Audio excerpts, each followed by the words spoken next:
શું તમારા ઘરમાં આવું વિન્ડ ચાઇમ છે? તો મોડું કર્યા વગર જલ્દી કાઢી દો, નહીં તો વાસ્તુશાસ્ત્ર અનુસાર વિન્ડ ચાઇમ ઘરની નકારાત્મકતા દૂર કરવાનું સારું સાધન છે. પરંતુ તમે વિન્ડ ચાઇમ લેતી વખતે નાની નાની બાબતોનું ધ્યાન રાખતા નથી તો અનેક તકલીફો થઈ શકે છે. વિન્ડ ચાઇમને વાસ્તુશાસ્ત્ર અનુસાર શુભ માનવામાં આવે છે. વિન્ડ ચાઇમની ધ્વનિની અસર તમારા ઘરના વાતાવરણ પર પડે છે, પરંતુ પરિવારમાં સુખ શાંતિ બનાવી રાખવા માટે આ વાત જાણવી ખૂબ જરૂરી છે કે ઘરે કેવા પ્રકારનું વિન્ડ ચાઇમ લાવવું જોઈએ. વાસ્તુ અનુસાર તમે પ્રોપર રીતે કોઈ વિન્ડ ચાઇમ લાવો છો તો એને શુભ માનવામાં આવે છે. તો જાણો જ્યોતિષશાસ્ત્ર તેમજ વાસ્તુ સલાહકાર ડો. અરવિંદ પચૌરી પાસેથી કે વાસ્તુશાસ્ત્રમાં વિન્ડ ચાઇમનું શું મહત્વ છે અને તમારા ઘર માટે કેવું વિન્ડ ચાઇમ લેશો. પરિવાર પર પડે છે વિન્ડ ચાઇમની અસર. વિન્ડ ચાઇમના અવાજનો સીધો પ્રભાવ તમારા ઘર અને પરિવાર પર પડે છે. માનવામાં આવે છે કે ઘરમાં રહેલા એક સુંદર અવાજના વિન્ડ ચાઇમના પ્રભાવથી પોઝિટિવિટી બની રહે છે. અવાજ જેટલો સુંદર હશે એટલી ધ્વનિની સકારાત્મકતા ઘરમાં બની રહેશે. ગિફ્ટમાં આપો વિન્ડ ચાઇમ.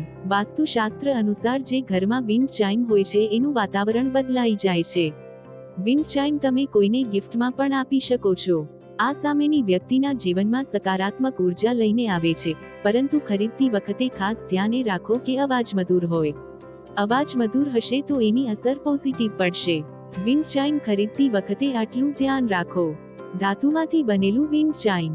તમે ઘર માટે ધાતુમાંથી બનેલું વિન્ડ ચાઇમ ખરીદી રહ્યા છો તો એ વાતનું ધ્યાન રાખો કે ધાતુમાંથી બનેલું વિન્ડ ચાઇમ દેખાવમાં મસ્ત હોય છે, પરંતુ આનો અવાજ મધુર હોતો નથી. આ માટે તમે જ્યારે પણ ધાતુનું વિન્ડ ચાઇમ લો ત્યારે ખાસ કરીને એનો અવાજ સાંભળી લો. વાસ્તુશાસ્ત્ર અનુસાર વિન્ડ ચાઇમ ઘરની નકારાત્મકતાને દૂર કરવાનું એક સારું સાધન છે, પરંતુ અનેક લોકો વિન્ડ ચાઇમ લેતી વખતે ભૂલ કરી બેસતા હોય છે, જેના કારણે પાછળથી પસ્તાવાનો વારો આવી શકે છે. આ માટે એ વાતનું ધ્યાન રાખો કે વિન્ડ ચાઇમ હંમેશા એવું લો જેનો અવાજ મધુર હોય. ધ્યાન રાખો કે વિન્ડ ચાઇમનો કર્કશ અવાજ તમારા ઘરના વાતાવરણ પર ખરાબ અસર કરી શકે છે.